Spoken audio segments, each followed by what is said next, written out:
Someone keeps texting me hide and seek. I wish I hadn't ignored it. I received the first message 3 days ago. I was on my break at work and I got a text notification. It was odd. It was from an unknown number. Normally I ignored those sorts of messages. Spammers and the like usually showed up with those types of auto texts. But this one was different.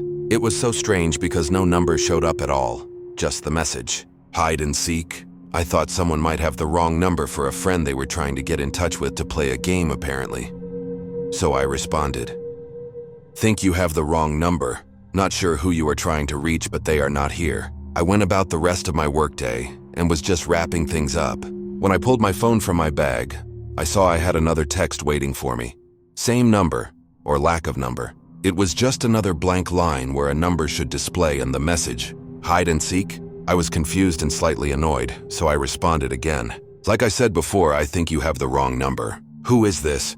Who are you trying to get a hold of to play hide and seek? I waited, staring at the screen for a minute, and I was about to put it away when I saw a response. You, hide and seek? My patience had reached its limit, and I figured if they would not answer, then I would just block the non-existent number and hope it would work. Despite the lack of a visible number, the option on the message thread still presented itself, so I was relieved when the weird conversation vanished. I got in my car and started to drive home. I got another notification as I got on the road and used my car's text-to-speech to read it to me. It was Mike, my roommate. He was asking me to pick up more beer from the store, since he had apparently finished off what we had left.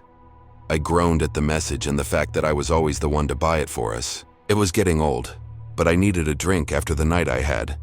So I sent him a message back saying, I can this time, but if you are going to keep drinking everything we have, then you better start paying for it. I stopped by a nearby gas station close to our apartment and grabbed a case of Miller and continued home. As soon as I got back in the car, I received another text. I was getting annoyed already since I figured it was Mike complaining about being out of something else. But instead, as the text-to-speech read out the message, I knew it was something else. Seek? Drink? It made sense now, and I immediately called Mike. He answered after several rings and sounded stoned. Hey man, what's up? Did you grab the beer? Yeah, I did. Are you messing with me? How are you sending those messages? When I call you, I can see your number, but not when you sent that weird text. What kind of app are you using? Also, what is the point? I'm not home yet, I can't play hide and seek. Never mind that I'm not 5 years old. The seek drink thing was a bit of a giveaway for whatever weird game you are playing. There was a brief pause, and he responded. Not sure what you mean, man. I didn't send anything like that. Weird. Who wants to play hide and seek? Anyway, get home, man. My buzz is fading. He hung up on me and I was even more confused. If he had not sent the message, who did? I drove home feeling a little on edge. When I got back inside, Mike greeted me at the door. Of course, by greeted, I mean he took the case of beer and walked to the fridge, removed 2 and sat back down on the couch. Nice to see you too, I mumbled under my breath. I wanted to ask again about the weird message, but I just shrugged and grabbed a drink for myself and lumbered to my room. I was tired, so I decided to call it an early night. When I stepped into my room, my phone buzzed, and I saw another text from no number. Almost time, hide or seek. I was getting creeped out at that point. I did not know how the messages kept getting through after blocking it. I decided to respond again. Stop messaging me. I do not know who this is, and I do not want to play. Leave me alone. I hit send and tried blocking it again. This time I turned my phone off for good measure. I tried to settle down and just go to sleep. I managed to nod off for a bit, but after a while I heard a knock at my door. I jolted up and heard the slurring voice of Mike. Hey man, I don't know what the hell, but I think someone is trying to get a hold of you. I just got a trippy message, and it sounded like what you were talking about earlier. Check it out. I rushed to the door and saw Mike looking at his phone in a confused stupor. I grabbed it from him and looked at the message. Last chance, hide or seek. My heart sank and I felt a wave of panic rising in my chest. I asked Mike, when did you get this? He shrugged his shoulders. A while ago, man. I don't remember exactly. I was not looking at my phone. What's going on? I stepped back into my room and turned my own phone back on. Sure enough, I had a missed message. Okay, you hide. I stared at the words in mounting fear. I had no idea what to do, but I felt suddenly exposed. I considered calling the police, but I did not know what I would tell them.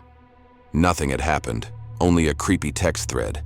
Yet something felt wrong, like something bad was about to happen.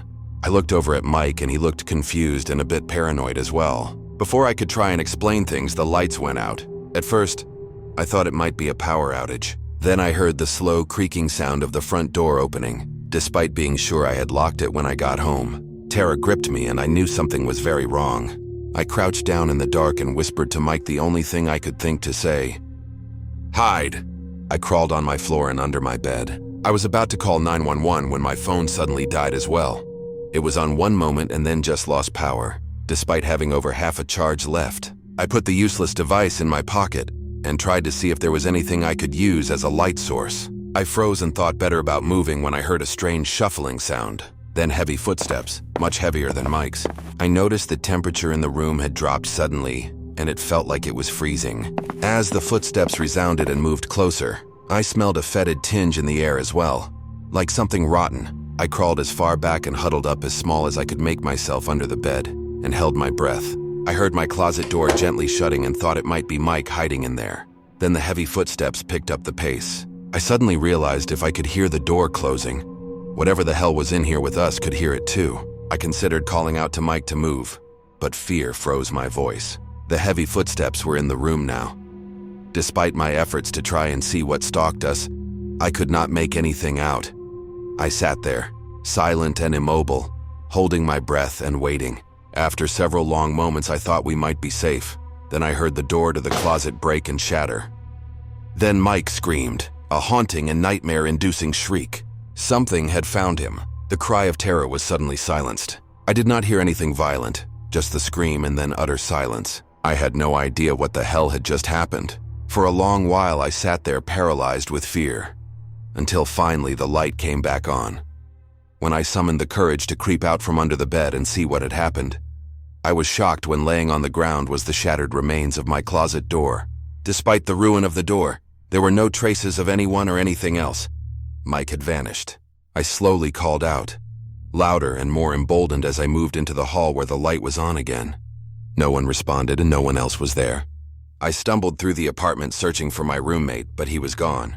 Worse still, I had no idea just where the hell he had gone. No trace of Mike has shown up in the last couple days since it happened. I don't know if anything will. I think he can finally be declared missing, but I don't know if it will do any good. It was impossible.